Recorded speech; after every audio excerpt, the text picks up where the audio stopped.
Good morning, everyone. I'd like to welcome you to day 2 of SB the event. My name is Luke Walsh, and I'm the energy editor of the website ed.net. We're here today to talk about the CRC, an update on cost savings. First of all, we've got Michael Lunn, who is Director of Policy and Public Affairs at the Environmental Industry Commission. Then we have Emily Hayes, Marketing and Research Manager for Carbon Retirement. And then we have David Worthington, Director of CAMCO. The continued uncertainty and confusion around the CRC can only be seen as damaging to the environmental industry, which is worth more than £112 billion to the UK economy. But the CRC can't be taken lightly either. There's potential fines of £5,000 for incorrect reporting, and further fines of up to £500 a day. If you're not up to date on the CRC, you're in trouble. So firstly, we'll be hearing from Michael Lunn. Michael Lunn's part of the EIC, which was launched in 1995, and he's been transforming the business in the last 5-6 months. He was last week interviewed on BBC4's radio flagship programme Today, telling John Humphreys about emissions targets. So I'll be really interested to hear from him. Please, can you give him a warm welcome to the stage? Welcome, everyone. First presentation of the day, and I thought I'd start you off with a few slides just to remind everybody why we have the carbon reduction commitment. These are some of the things that the government is trying to address in terms of energy efficiency, whether it's electricity production, oil, waste. These are all things that we are trying to address in the UK economy, and it's very much about preserving biodiversity and our planet. That's the nicety of my presentation. But there is some key messages that I wish to bring to you today. There is a lot of uncertainty in the CRC and how it's being operated.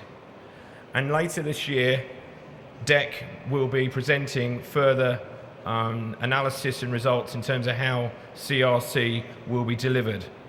We are moving towards a more simplified system, because a lot of industry had a lot of concern last year related to the way the CRC was operating.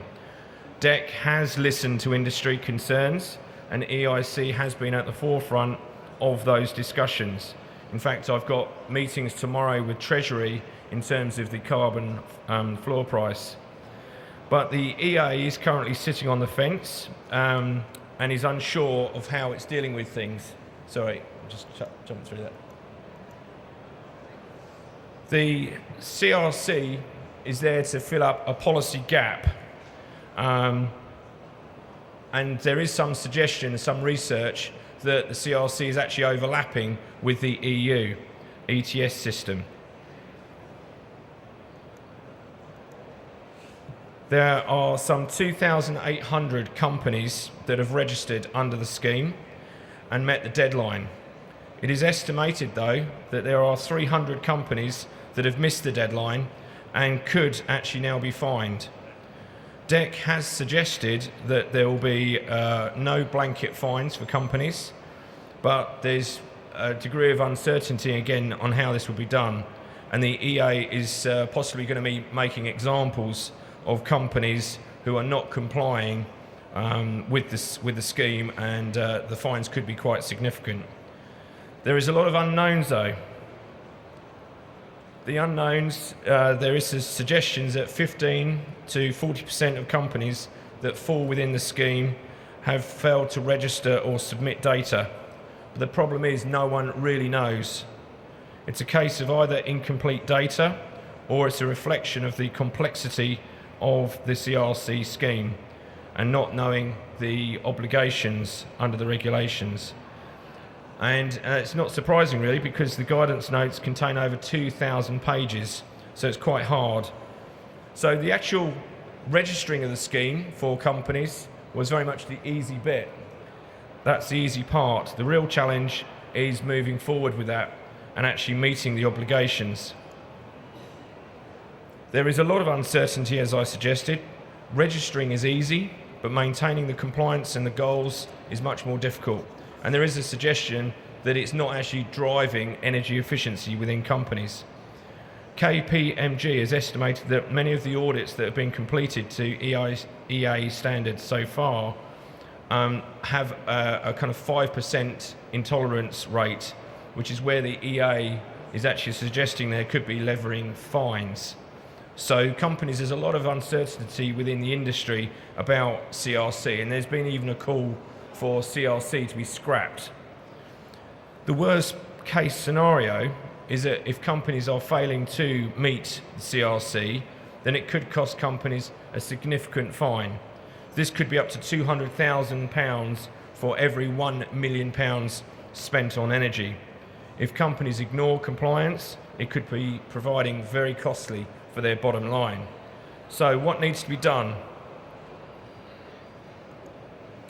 Well, there's lots of things that can be done, and there's a suggestion of the trading initiatives, but really the bottom line is companies need to start doing energy efficiency, whether that's conservation of energy in transport, heating, electricity production, fuel switching, even looking at hydrogen economy, looking at renewables and wind electricity, solar, biofuels. But the problem is that a lot of companies are still saying, where's the incentives from government?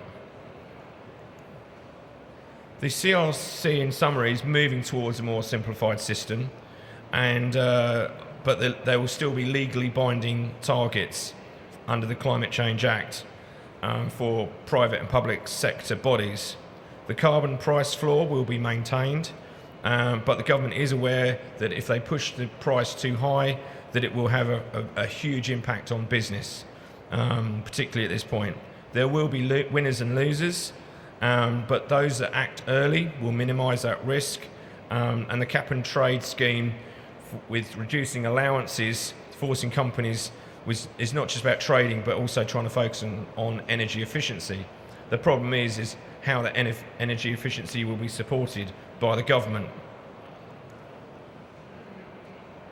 And there is some suggestions that the trading and the offsets is fundamentally a scam, that actually it won't work, it won't achieve the energy efficiency reductions that the government is seeking. So we need to prepare for the next phase of CRC. First point I would suggest is do not wait. Work out your organisational structure, know your emissions within that structure, and understand the compliance of the obligations as the announcements come out. Those announcements will be coming out later this year and not next year. DEC has announced that they are bringing forward those announcements. Make sure your systems are in place to gather and manage data and forecast the emissions as accurately as possible. Finally is understanding your abatement opportunities and take a proactive approach to this scheme. Those companies that suggest that the scheme will be scrapped are probably ill-advised. I don't believe it will be disappearing. This will only be developed, but they will be a more simplified system. So in kind of summary, we need to be innovative to get the rewards within CRC. We need to think outside the box and go forward as the government makes those announcements. Thank you very much.